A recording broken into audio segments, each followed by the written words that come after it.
welcome. So we get started. I found it quite interesting coming to Canada, and then I put this thing together about 2 or 3 months ago. And the last 2 or 3 months, everything in this topic has sort of just been becoming more and more relevant and becoming a bigger and bigger issue, which has made it really interesting. And then 2 nights ago on the TV, there was a woman being interviewed, and she made a comment that Montreal is the headquarters of cybersecurity in the world. So we're clearly in the right place. And I found that very interesting. I didn't realize that. I didn't realize that Montreal is so high on in terms of cybersecurity. But obviously, you guys are. So it's really, really cool. And that's why I also brought this topic to a head. We had a little virus a couple of days ago you might have heard about. And that little virus, or whatever you want to call it, or picture, is very much related to the story. I read a thing on it this morning to say that it was a targeted attack on the Ukraine. And a targeted attack on the Ukraine that spreads around the world very quickly and starts to affect every single part of the world, which is largely what the Cyberwar thing is doing right now. So you may think that it's Russia against Ukraine, but us sitting over here, the amount of banks and companies affected all over the world are affected by this little spat between Russia and the Ukraine. And not just countries, but organizations. Okay, and that's why I thought this whole topic has sort of exploded around me and become bigger and bigger. No puns intended, of course, for Cyberwar. So, yeah, a little bit about me. You can see I took out the Twitter and Facebook and stuff. I didn't really want you to know everything about me. There was a bit more, too much poppy that I put data privacy in there, so I kept it very simple. Also didn't know if you really want to know my phone number, but if you do, cool, get hold of me. I have done this for quite a while. I've worked for some quite big companies, so I've got a little bit of credibility, I hope, to be able to talk about this topic. I did a first presentation on Cyberwar in 1999. I went back and checked. And when I did that first presentation, there wasn't really much out there, so it was a lot harder to do. And generally then, it was very much about countries against countries. So in those days, it was somebody trying to get government secrets, or somebody trying to take advantage or trying to do some clever things, but very little did it impact you as an organization, or us individually as people. Now it very much is. But even when I go back to history, you'll see the first proper cyber attack that they've classified. And this course is interesting in terms of history because it depends who you read. Depends what you want to believe in terms of the stuff. But generally the ones I've found seems to refer to this attack that we're going to talk about now as being the first cyber attack. Okay, so yeah, you can read what we're going to do here. Just in a little bit, the third one on Civil War, I'm going to talk about the fact that it's not just us attacking Russia or Afghanistan attacking Syria. Sometimes they're attacking their own country, which is what Snowden obviously revealed in America, but it's not just in the US. That's where it gets quite interesting as well. Okay, so I read quite a bit. I didn't want somebody to challenge me and say, you're talking rubbish. So I wanted to have a little bit behind me before we can discuss what this topic is about. And those 2 books there on the left-hand side are very, very interesting. So if you want to read a book, my favorite is Kaplans. Kaplan's book is good because he's a real journalist. Richard A. Clarke is government employee, you've got a ghostwriter, and he's obviously restrained by what he says. Because now you've got a guy who was heavily involved internally inside the machine. He's not really going to tell you everything he knows. Okay, Kaplan was able to extract that out and go and have a look and research a lot of very interesting topics. And the reason why I got his book is, I'll tell you now, is the history of the stuff that I'd never heard about. So I do this every day. I research, I read about security, and a lot of his stuff I'd never heard about, which I thought was brilliant. Okay, my mates over there, Assange and Snowden. Assange, Australian hero, isn't he? When you read their books, what I love about it is understanding their personalities and where they come from. So both Assange and Snowden, really very introverted, well, I wouldn't say Assange is introverted, but very insular people who not very well liked necessarily, but Assange comes from such a very tough background. When you read about where he comes from in Australia activism from an early age, traveling around, running away from the law since when he was a little boy. So it obviously really, it shows that a person like that would find it very difficult to be a conformist. And a lot of things he's done is because of that background. So maybe we need to look at people's backgrounds, understand them a little bit more to see where a lot of the stuff comes from. Okay, Snowden is different though, because he wasn't such a nonconformist, but he got to a stage where he couldn't be quiet anymore. And I like that, because I also see myself, a lot of that sort of, if I'd been in that situation, what would I have done? And I've been into fights with a couple of American government people who are very, very anti-Snowden and can't believe that you in any way can see that he did anything good. Okay, and I find that very interesting, because you should be able to see both sides. Yeah, so what is cyberwar? So if you look at the second part, it talks about cyberwar being asymmetric, which I also thought, yeah, all right. So China's spending how many billions? How much do you think Syria is spending in comparison to China? And they were able to do a lot, both sides, both the Syrians and the Chinese. And the Syrians are obviously punching above their weight. But no, it's not really that asymmetric to me. The Chinese have a lot more power. The US has a lot more power. The Russians have a lot more power than the tiniest countries. But yes, they can still do quite a bit, which is why it's quite interesting. The thing about cyberwar is that war's been around for a long, long time, and we've always used technology. So it's just another form of technology. When you go back to the Chinese using catapults, when you go back to gunpowders and explosions, and you look at what happened in the Second World War with the Enigma machine, and even at the end of the Second World War, if you go back and have a look at some of the stuff that was being created right at the end by the Nazis as well as by the US, that failed. There's a lot of very interesting technology there. But I'm going to talk about the recent cyber type of war, which, according to Kaplan, I'll get to that slide just now, started a bit earlier than what you would have expected. Okay, but there's different types of cyber war. There's the offensive and the defensive. Okay, so for those of you that are Americans, so that's a game called soccer that the rest of the world call football, and that's the offensive side and that's the defensive side. And the offensive side is the stuff which is coming a lot more relevant now. In the past, most of what we did in cyber war was more about the defensive, with a little bit there of espionage. Okay, espionage has been around forever. We just took it into technology. In terms of defensive, that's the protection. How do I protect myself? And when I'll show you a diagram later in terms of countries' cyber war capabilities, generally the defensive side has been around and is being ramped up by every single country in the world right now. The offensive side is where the bigger guys are all going into now. And then the medium-sized countries are realizing that if they don't go into the offensive side, they're going to be left behind. Okay. So I love that picture, because that is a real picture from the land, sea, air, space, and cyber. Most countries are seeing cyber as being the fifth wave in terms of where we're going to take this forward. Okay, so there's my friend, Mr. Reagan. Okay, commonly known as the greatest Republican president of the last how many years by almost anybody. All the Republican nominees all try and get things from Reagan. So anyway, have you seen the movie War Games? None of you? Okay, thank you. I'll be in real trouble if none of you see the movie War Games. Go and see the movie War Games, guys. You're missing out on a large part of history. Go to YouTube and watch it afterwards. It'll be very dated now, which is obviously half the point, I suppose. The movie came out in 1982. Ronald Reagan got to see a pre-release of the movie before anybody else.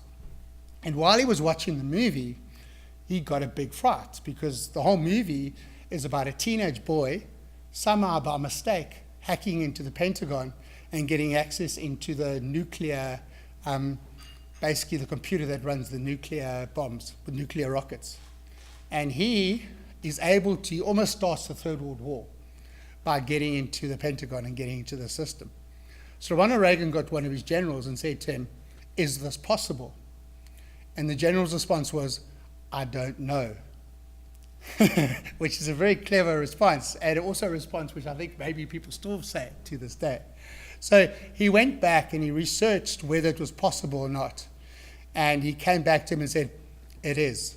So the first cyber war system that was put into place was in 1982, 1983. The day after Ronald Reagan watched this movie, he made that famous Star Wars speech.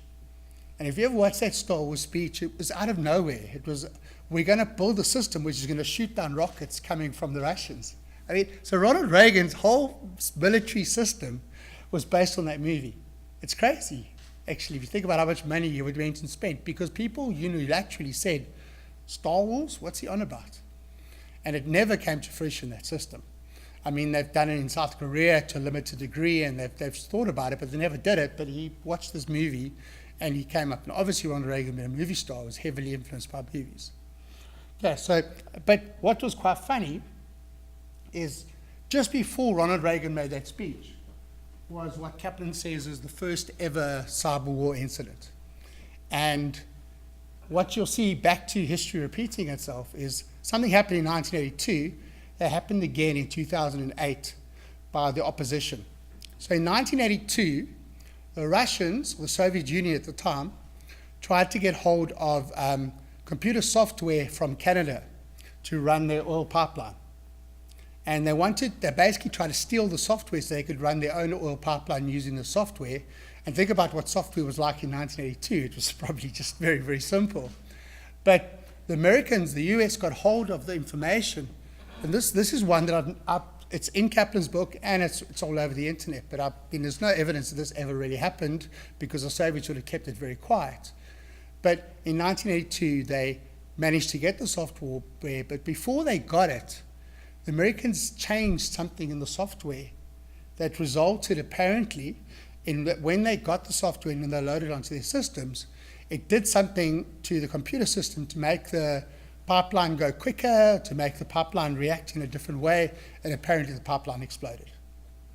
Okay, so in 1982, that's hectic. So in 2008, when the Russians were attacking Georgia, they did exactly the same thing to the Georgians. So they obviously learned from I don't think they did. I don't think they remembered and realized that the Americans had done that in 1982. So this is how far back it goes, which is why I love the story. So that's 1985. Anyone know who that guy is? I don't think you guys are reading too much history. But that's Marcus Hess, and he was a German.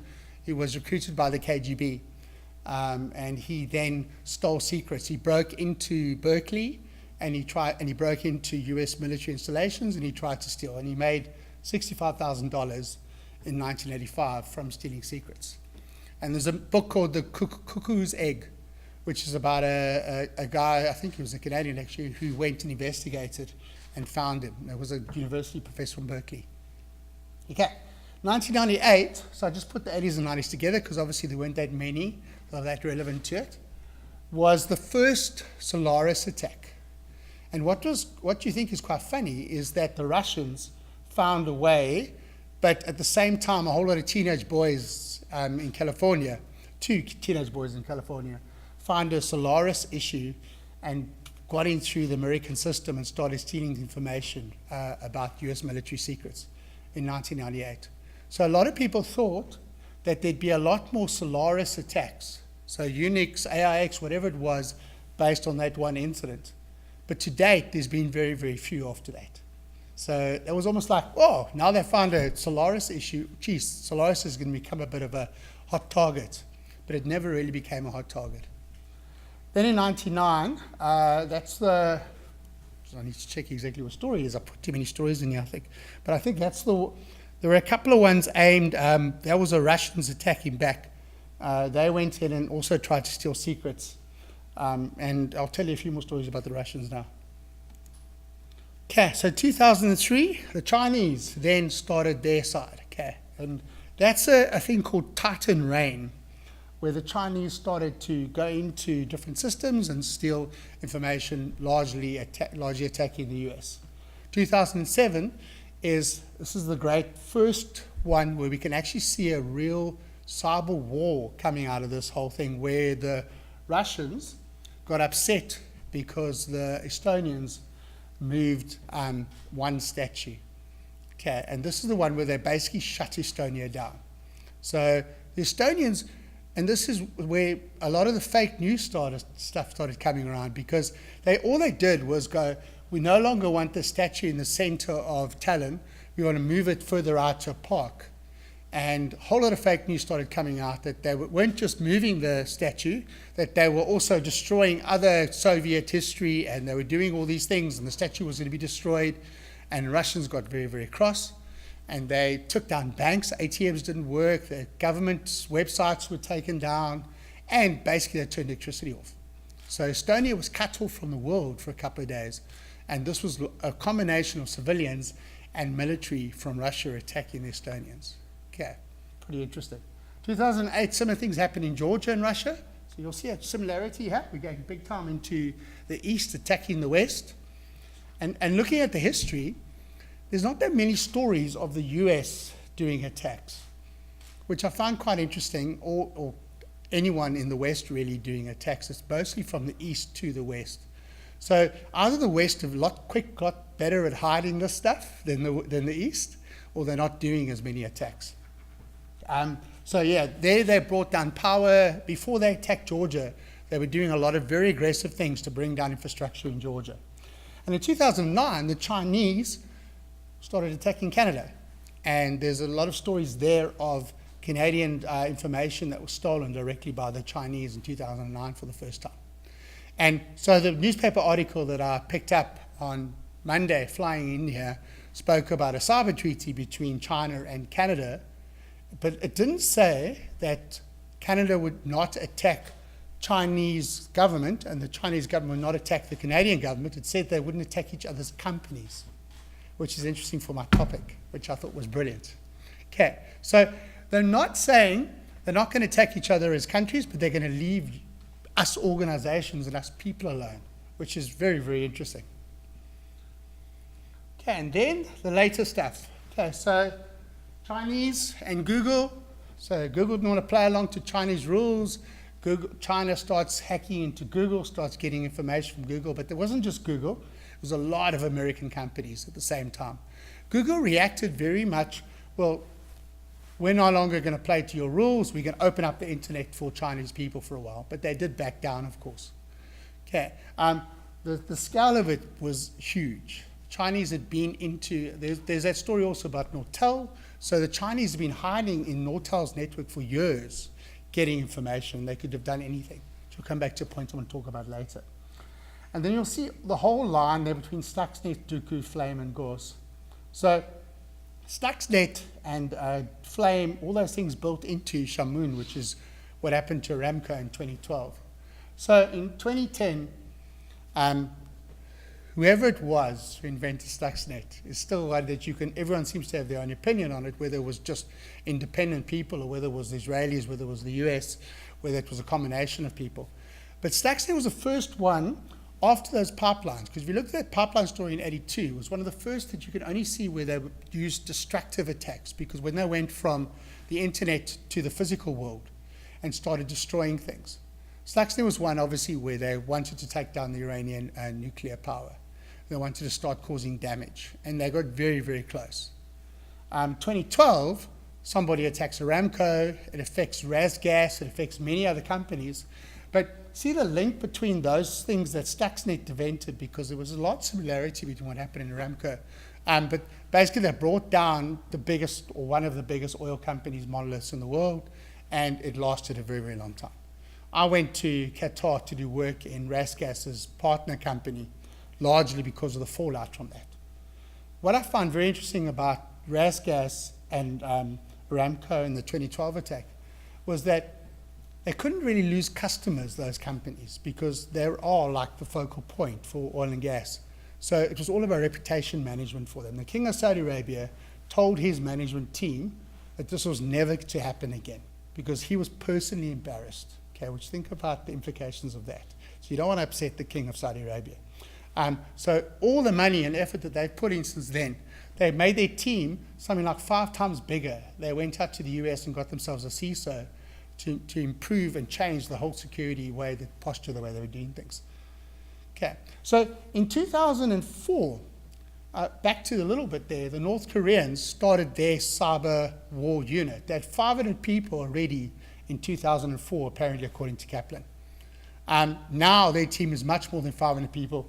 And in 2014 was the one where they decided they didn't like the movie The Interview. Any of you seen the movie The Interview?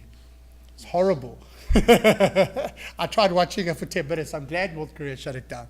The point was, you're going to make a movie and you're going to say that in the movie you want to assassinate the president of North Korea. What do you really expect? Okay, so the implications were quite serious. The movie never really got released, only went straight to Netflix and a few cinemas. I think it's one of the clever things North Korea did, a horrible movie. But the point was that showing you the power of North Korea, that they could do that. They could take out the movie business. They got into Sony's email servers and they stole secrets and correspondence between people. They could tell you how much money Brad Pitt and Angelina Jolie was making, and a lot of bad comments that people are making. Okay. So North Korea are a very serious threat for such a small country, which goes back to what I said earlier. So this is from the Wall Street Journal, published in 2015, and it tells you, so if you look at the different color schemes, the red ones are the countries that have destructive power in terms of cyber warfare. But in the last 2 years, I know, speaking to a couple of guys already in Vancouver about Canada's capability, Canada is really moving a lot more towards getting the destructive ability.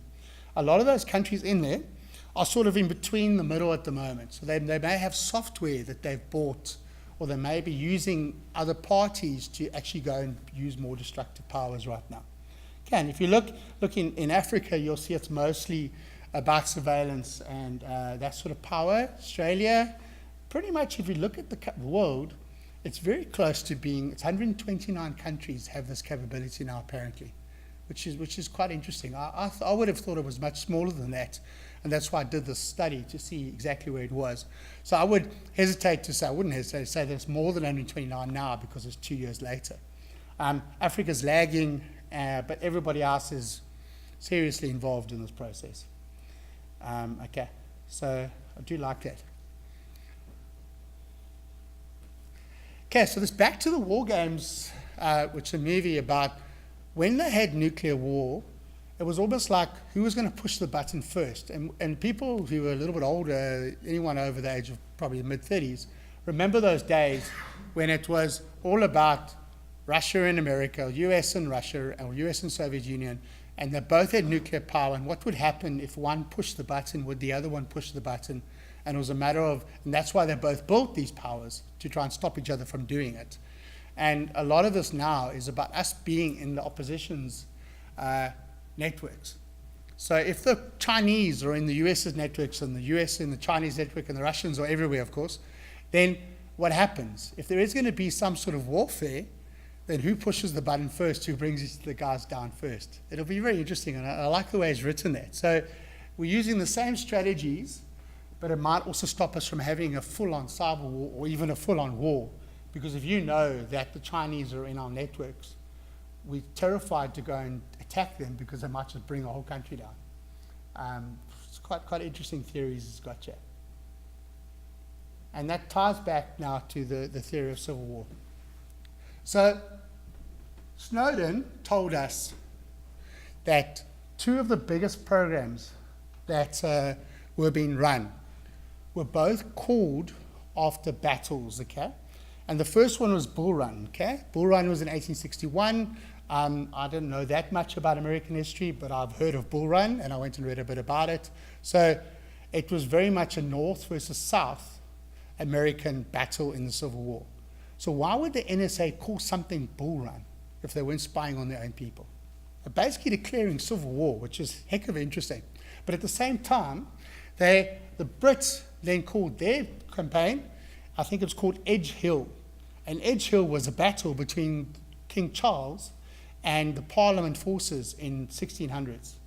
Okay, so they named their programs after civil wars, guys. I mean, I think that's crazy. So you couldn't make it more blatantly obvious. We're spying on our own people. We're attacking our own country. They're naming it after the space wars. And I read that when I read Snowden's book. And I was surprised because I never found that that came out too heavily into the stories. Okay, and obviously the Egyptians, they shut the internet down. There's a whole lot of stories during the Arab Spring where they literally were shutting the internet down, and certain other parties were bringing in internet from other countries to try and keep the internet alive. Okay, so during uprising, it seems to be quite a common thing for countries like that to try and shut down the internet. Never mind what our friends in North Korea are doing. Look at our Kim there. He's having lots of fun looking at that computer screen with how many generals around him. Okay, so they're very much control. You know, they've got their own internet browser. They've got their own iPads. They just released their own iPads about 2 weeks ago. It looks exactly like an iPad. I think the name's slightly different, like WePad or North Korea Pad or something. Okay, so they're creating all this cool stuff, but they're shutting down North Korea more and more and more every single day. And obviously the Chinese with what they do as well. Sometimes they cross the line, sometimes they don't. But generally they have a lot of power over what people are doing. Okay, and I notice in Africa, they're pretty much more about surveillance. So they don't really have this power yet, but they do try, and they do make stupid statements about shutting down Twitter every time somebody criticizes them on Twitter. So there are things like that happening in Africa as well, but it's not as direct. Okay, so collateral damage. When you research the term collateral damage, I find it also interesting. That's why I love doing this sort of topic, because it wasn't just, when do you think the term was first used? How long ago? 100 years ago? 20 years ago? 1,000 years ago? Vietnam War is the right answer. Okay, so the Vietnam War wasn't that long ago. It's the first time anybody, so it comes from a Latin term, obviously, collateral, and it's all about an indirect effect, indirect sort of like damage caused by somebody. But the first time collateral damage was used as a military term was in the 1960s during the Vietnam War. And a lot of very cynical people reckon that the US came up with it almost as an excuse because they actually wanted to possibly kill civilians, which is a very cynical view. But a lot of people said they sort of, well, we're going to take out civilians, let's use the term collateral damage, and let's sort of like apologize for it, but we're still going to go and do it in some cases. Okay, and the next slide talks about that attack. So have any of you seen that video? So that's one of the things that Assange released. And Reuters and civilians, little children were killed in that attack. And the US kept it incredibly quiet. But these guys were able to take it out. Obviously, it got out through the system. And when they show the Reuters guys being taken out and the children being taken out, there's a lot of comments made in the back by the US military guys, which are very, very disconcerting at very least, if not downright scary, actually. Okay, so collateral damage is why I've named this topic it, but it's becoming more direct now. So it's no longer collateral, it's no longer the Americans are doing things and the Chinese are doing things to attack each other and it's affecting us. They're actually directly attacking us, which is even more disconcerting. But in other cases, the collateral damage is caused by the fact that people like the NSA go in and find these vulnerabilities and then don't have clever enough security, and people get hold of it and create things like Petya and WannaCry, which I'll get onto now. Okay, so that's what this is here. So that's, I'll get his name now, but he's a very intelligent man, and he's been saying this for years. I think he works for McAfee or something. I'll get his name for you at the end. I can't remember right now. But the point is they're creating things, but do they have the antidote? So I find that quite an interesting concept too.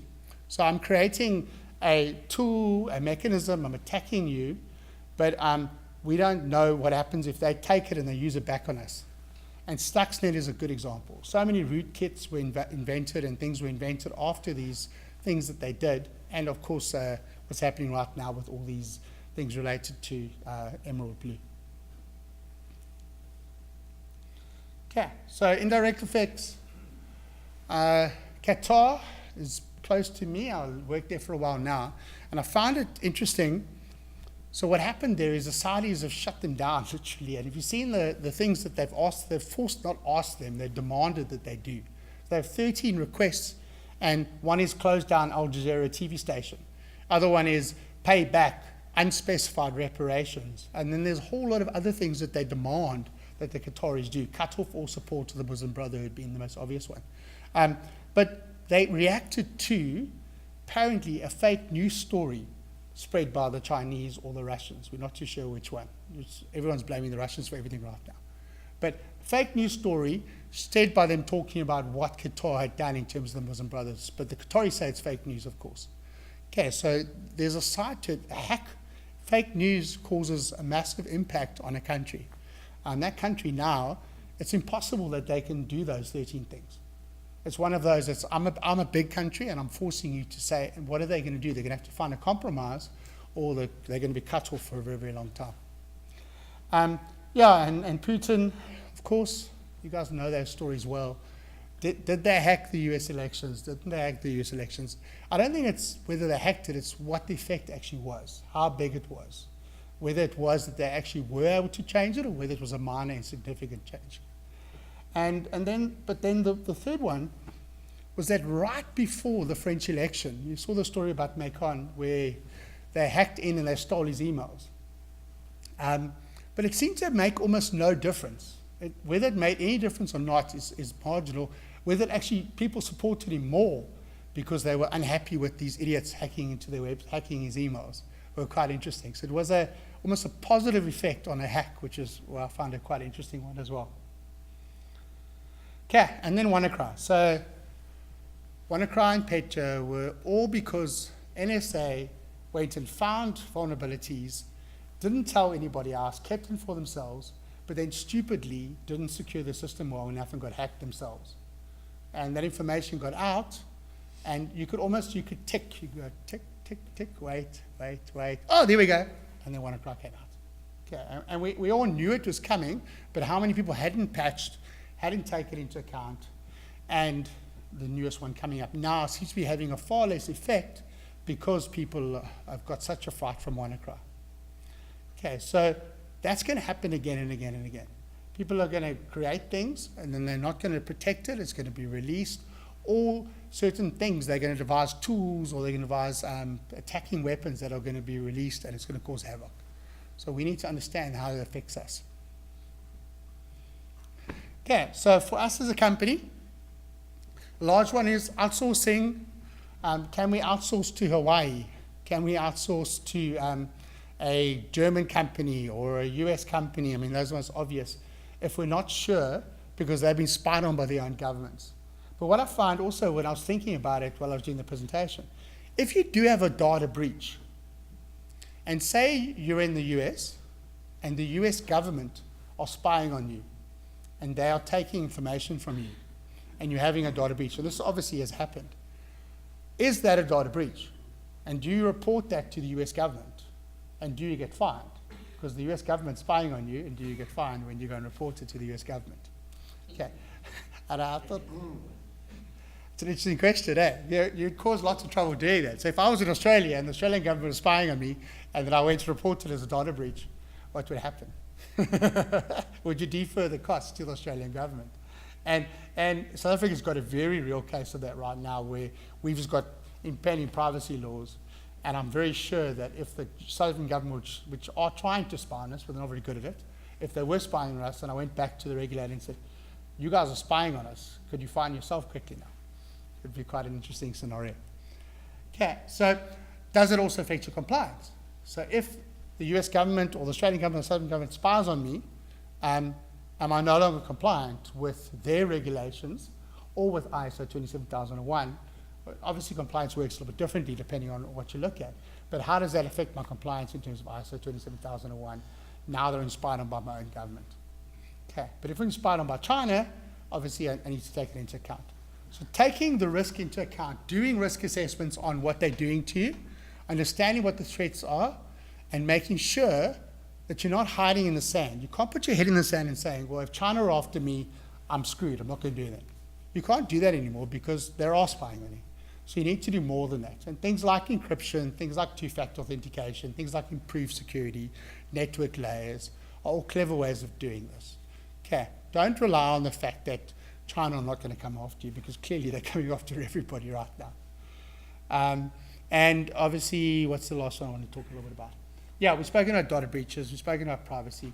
outsourcing, consider what the risks are. Okay, so there's a lot that you need to think about. And the reason I do this is because I'm showing that these attacks are causing real damage to companies. So don't avoid it. Go and have a look at how this affects you and look at those different areas. Okay, and that ties back into this one. Okay, so it's a big fight. You're a little guy. You're fighting against the big sumo guy. You don't seem to have much of a chance. So you can't directly go and fight China and Russia. You can't directly go and fight the Canadian government. You need to be clever about how you're doing this. So think about what this means for you, and it's mostly going to be defensive, obviously. I've had companies that have tried to buy offensive capabilities to be able to take out the Chinese guys that are trying to hack them. But it's like they throw a stone at you, you throw a pebble back, and they throw a rock at you. You know, don't be stupid. You're going to get into huge trouble by trying to attack them back. But think about what the tactics are. The tactics are defense, tactics are being intelligent about this, and reacting quickly. Okay, don't be stupid. I use that quite often when I do presentations to people. Don't do stupid things, but also be wary that you cannot just hide from this. Okay, so in conclusion, be innovative, don't hide away, think about what you need to do, learn from history. Spoke about these stories have been happening for a long time now. Go back in history and have a look to see how this has affected companies in the past and how you can use that going forward. And a little bit of our friends right at the beginning in 1982, when Reagan decided on his Cyberwar program, he chose the NSA to lead it. The program lasted for 7 or 8 years, and then it died because nobody was attacking the US. So they thought, we're not going to spend so much money on it. And only when Clinton was in power, when his country, all these hacks started happening, did they implement it all again. And they didn't go to the NSA at the beginning. They went and did their own things. And then the NSA got back involved. And then after 9/11, big time. And now over time, they've been diminished a little bit more. Okay, so the NSA are always going to be around, and then not everything they do is bad. But we need to be aware of that. All right, you got any questions?